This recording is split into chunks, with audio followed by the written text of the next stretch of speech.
Hi, come with me on a model railway journey. We start off at Barnham Station in West Sussex, UK, and our destination is Crawley, also in West Sussex, but around 40 minutes away by train.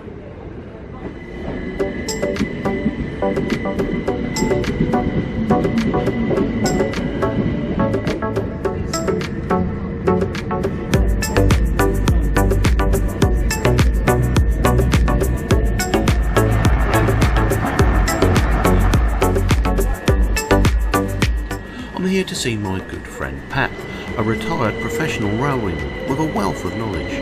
Apparently he has something special for me. Let's meet up. Here's Pat. Thank you. And this is me. And in here is something very special. Complete with its manual. Look at that. And it's an XO4 motor.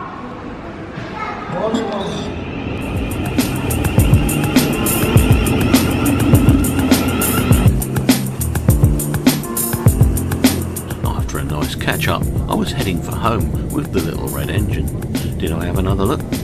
Yeah, of course I did.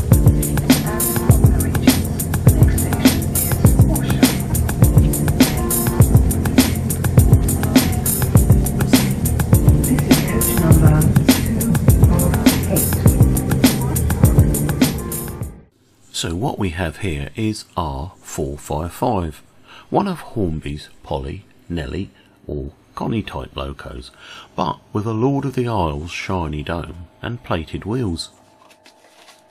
As you can see, she was made on the 5th of February 1974. The model was only made like this for 3 years between 1973 and 75, and would probably have come as part of a set with 3 wagons. Hey, this makes this model 50 years old. According to the Hornby Collector Guide, these locos were loosely based on the Drummond London South Western C14 locomotives. The loco's number was the phone number of the Hornby factory. How cool is that? Pat had rescued the loco and decided he wanted to give me a cheer up and make sure she went to a good home. Thanks Pat, I'm really delighted. At this stage I did not know she would work.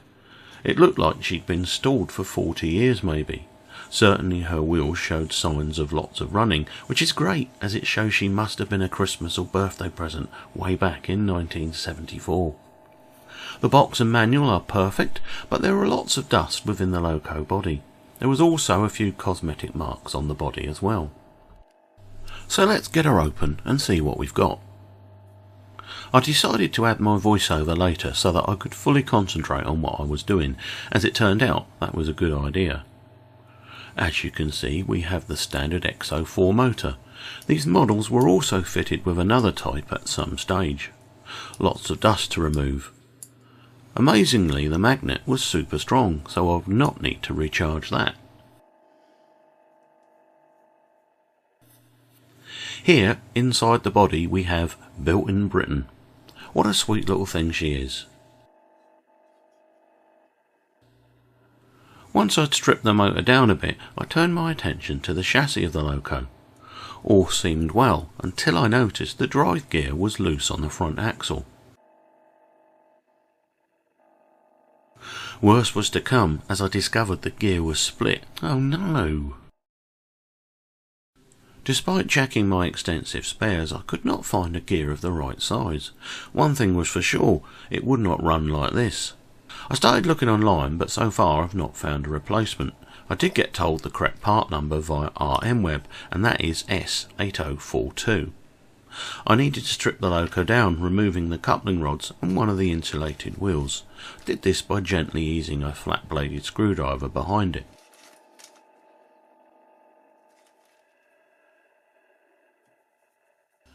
I was left needing to fix the existing gear, but normal glue was unlikely to do the job.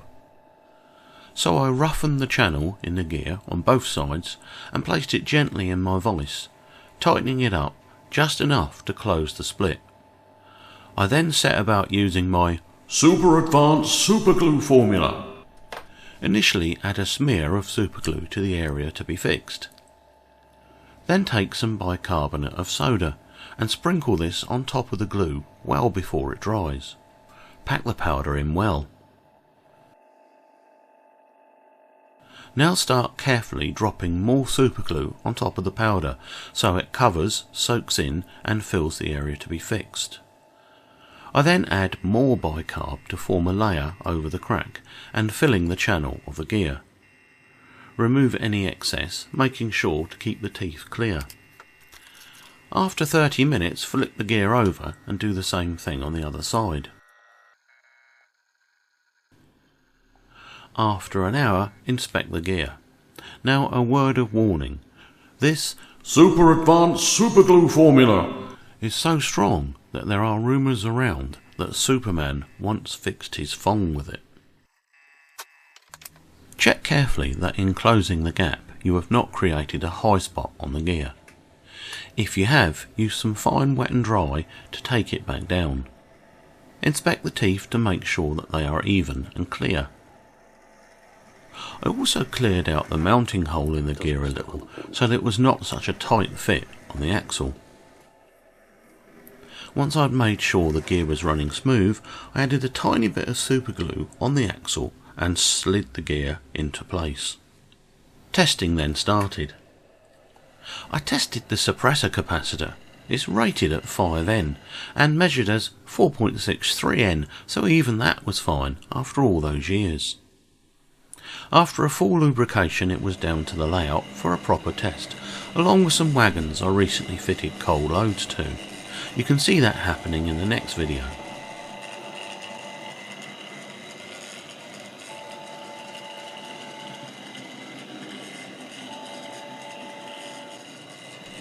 There she goes, running sweetly after 50 years. Don't know what it is about this little thing. She's simple and almost toy-like, but maybe she represents the kindness that she was given with, and the simple pleasure and fun model railways should be all about. I hope you've enjoyed that. Cheers for now.